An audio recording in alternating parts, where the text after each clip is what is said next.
what is AFM and what is SBR. Otherwise, a lot of audiences might get lost. I think AFM is Advanced Financial Management, which is a course which classically talks about finance, M&As, valuations, hedging techniques, options, forwards, futures, trading of all of these, restructuring of business. So I think it's a very calculated thing, but I also want to highlight here that it's not just calculations. It is also a lot of theory, and understanding and writing that theory is not easy at all, because it's just not from the book. You can't cram up and just write something.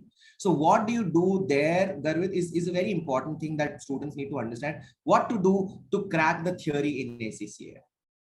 So if I talk about AFM paper in particular for theory, so what people do is they just read the study text, learn the generic point, and just jot down in the exam. The examiner will not mark you on that. It is not marking on your memory skill, like how much you are retaining the knowledge you have gained from study text. You have to continuously link your answer to the case study given in the exam, which you can develop through reading the examiner solution given in the exam kit. So by reading the examiner solution, which is very in depth, which has like excess number of points that are required in the actual exam.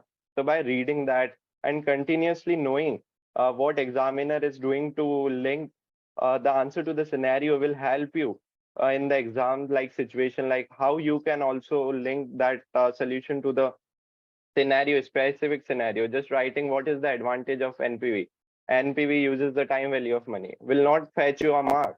If you want to get good marks in your AFM exam or any theory exam, you have to continuously you have to continuously link it to the specific scenario. You have to continuously use the company's name.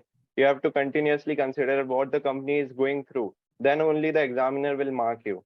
And also, to get a 2 mark, you cannot expect to write one line. One liner answers are not relevant in ACCA exams, right?